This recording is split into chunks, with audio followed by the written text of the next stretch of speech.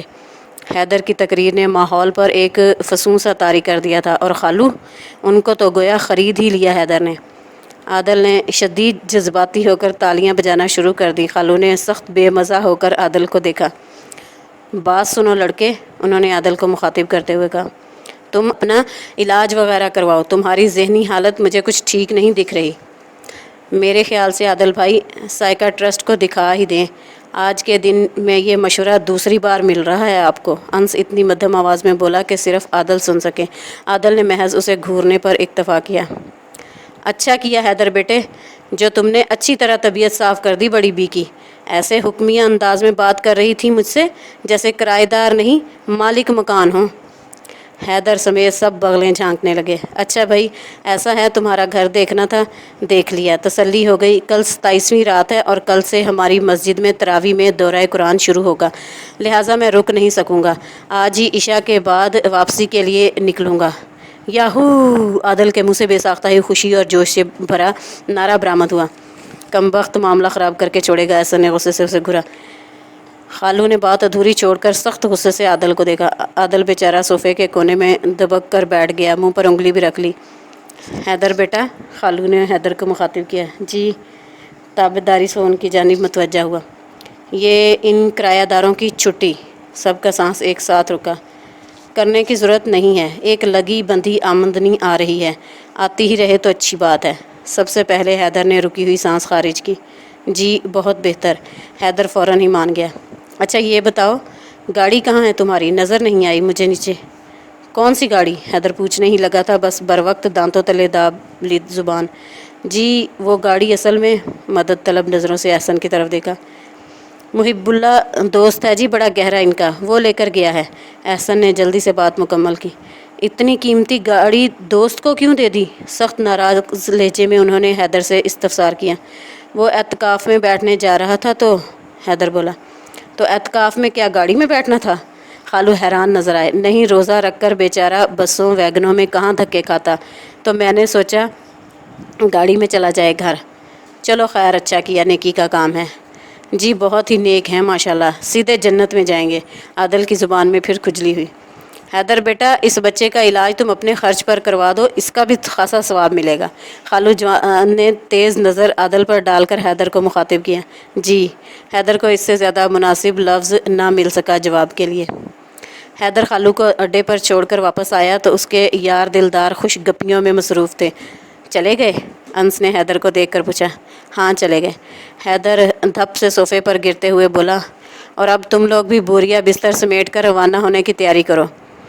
ہم تو چاند رات پر روانہ ہوں گے گھر کے لیے، احسن بولا۔ گھر روانگی نہیں، پکی روانگی کی بات کر رہا ہوں۔